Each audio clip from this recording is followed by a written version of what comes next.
Autre élection politique, celle-ci, les municipales, à moins d'un an du scrutin. On vous raconte dans notre série de la semaine le quotidien de maires de la région. Ce soir, on vous emmène à Pont-Favergé-Moronvilliers dans la Marne. Deuxième mandat pour le maire qui a décidé qu'il n'en briguerait pas de troisième. Cet épisode est signé Maxime Meyer et David Coulombe. Oui, bonjour, Damien Girard, maire de Pont-Favergé. Oui, d'accord.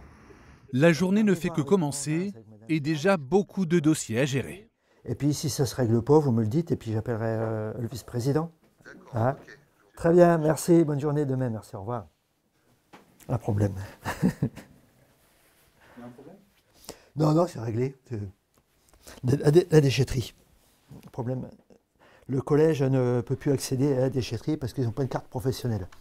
Donc du coup, on appelle monsieur le maire qui va rappeler Grand-Reims pour avoir la carte pour pouvoir y aller.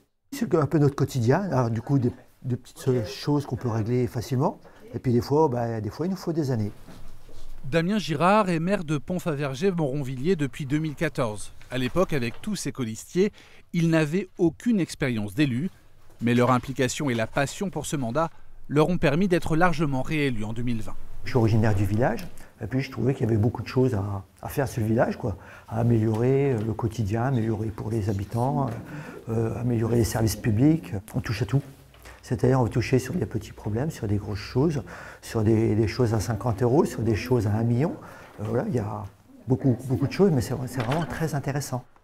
Parmi les réalisations récentes, les aménagements de la bibliothèque municipale. Bonjour, monsieur le maire, vous allez bien? Oui. On a reçu tous ces supports, les serre-livres en métal et puis les supports pour la présentation des livres. Voilà. On est au service de la population.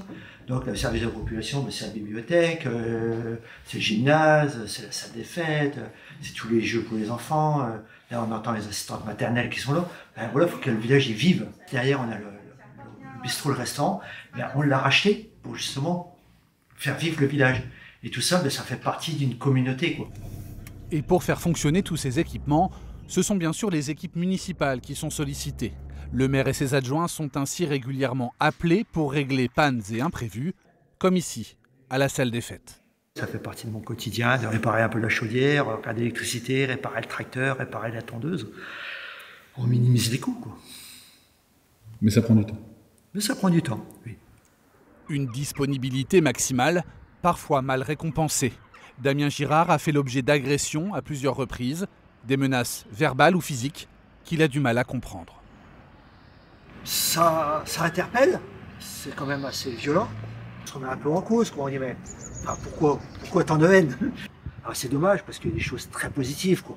Voilà, je ne regrette pas tout ce que j'ai fait, mais il y a ces petits moments-là très difficiles qui font que voilà, on en a marre.